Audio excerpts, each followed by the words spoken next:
আসসালামু আলাইকুম। আজকে আমি 1 কাপ গুঁড়া দুধ দিয়ে 1 কেজি পারফেক্ট সেরা স্বাদের মিষ্টি দই বানিয়ে দেখাবো। 1 কাপ গুঁড়া দুধ আর 4 কাপ পানি দিয়ে ভালো করে মিক্স করে আমি জাল করে 3 কাপ করে নেব। তারপরে চিনি দিয়ে দিচ্ছি 1/4 কাপ। চিনি দিয়ে নেড়েচেড়ে ঘন হয়ে আসলে চুলা থেকে নামিয়ে নেব। আবার চুলায় প্যান বসিয়ে দিয়ে দিচ্ছি 1/4 কাপ চিনি দিয়ে নেড়েচেড়ে ক্যারামেল করে নেব। তারপরে লিকুইড দুধের মধ্যে দিয়ে দিচ্ছি, দিয়ে ভালো করে নেড়েচেড়ে চুলা থেকে নামিয়ে নেব।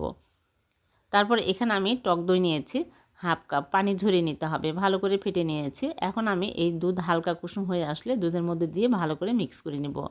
আর এখানে আমি মাটির পাত্র নিয়েছি, ভালো করে শুকিয়ে নিয়েছি। এখন আমি এই পাত্রের মধ্যে ঢেলে ফয়েল পেপার দিয়ে মুখটা ভালো করে আটকে নেব। তারপর চুলায় প্যান বসিয়ে দিয়ে আমি চুলার স্লো আঁচে করে 20 মিনিট রেখে দেবো। আর 10 মিনিট চুলার উপর রেখে দিয়েছিলাম। 30 মিনিট পর চুলা থেকে নামিয়ে নর্মাল ফ্রিজে রেখে দেবো সেট হওয়ার জন্য। ঠান্ডা হয়ে আসলে বের করে নিয়ে এসে কেটে দেখাচ্ছি। হয়ে গেল ভীষণ মজার মিষ্টি দই। ভালো লাগলে লাইক করুন।